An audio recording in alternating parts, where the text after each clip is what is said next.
Welcome to Katarina's Infamy. First of all, I wanted to say thank you so much for all your comments that you left me on last week's topic, rejection, and your personal experiences with it. I really appreciate that. This week's episode is entitled, Borders Are Not Real.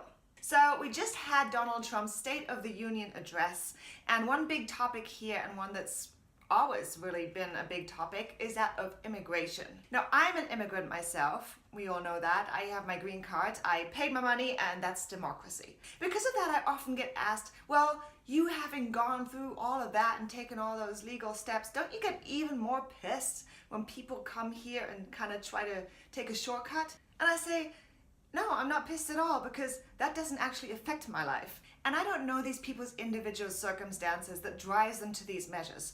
And so I certainly am in no position to judge.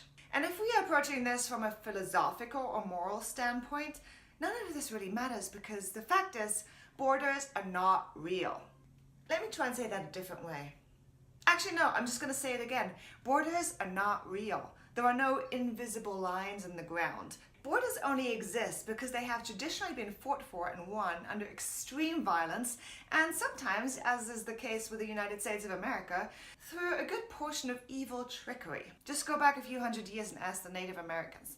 That's not long ago, and we are really only just starting to acknowledge that. And if we're talking about the southern border, parts of California even used to be Mexico until not even 200 years ago.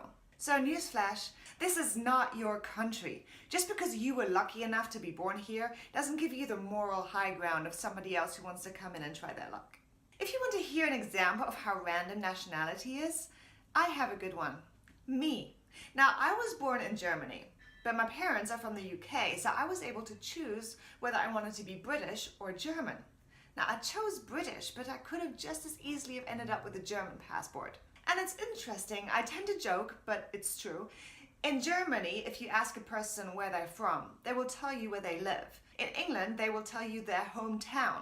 In America, they launch right into, well, I'm German or Italian or whatever, where their ancestors are from. And for some bizarre reason, these are often the same people that get all worked up about illegal immigration and we need to protect our borders at all costs. Now, let me be clear. I'm not saying there should now be no borders. I mean, in an ideal world, yes, you should be able to go anywhere and live as long as you do not harm or displace anyone. But I do see that on a practical level, that's not possible. We do need rules and regulations concerning this to ensure a civilized way of living together and making the system work. And yes, of course, that includes borders being protected. But don't tell me that hundreds of thousands of people who came here as children, have lived here all their life, worked hard, paid taxes, should now be deported because they are illegal. And even worse, the idea that we need to spend $25 billion on a useless, morally corrupt border wall is absolutely ludicrous. Which brings me to the second part of this video, 10 things we need more than a fucking wall. Number 1, education. Imagine if some of that money went towards education, so that young people leaving college didn't have to start their new lives with crippling debt. How about better school supplies or slightly higher wages for teachers? I think that would be a nice thing to focus on. Number 2, healthcare.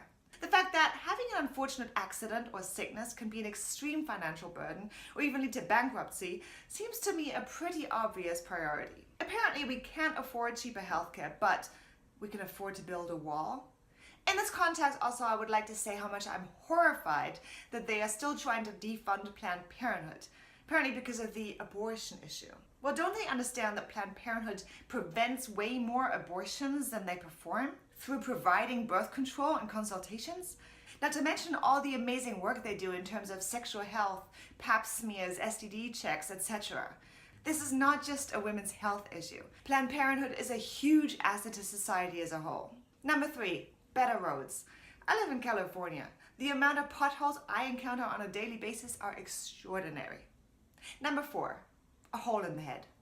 Self-explanatory.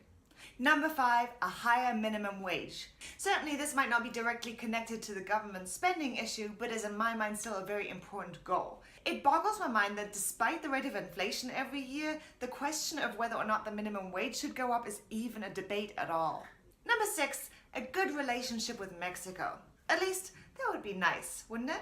And by the way, this statement that they are sending us their criminals and rapists, it's always puzzled me because isn't that where our criminals go? I mean, specifically, that is the stereotype, not the other way around. Perhaps that was just a classic case of Mr. Trump projecting. Number 7, my personal favorite, more Starbucks franchises. Now you might say we don't need more Starbucks franchises. Well, that's exactly my point. We don't. But we need them more than we need a fucking wall. Number 8, laws against factory farming. Now I spoke about this before. There are all kinds of laws against animal cruelty and pets.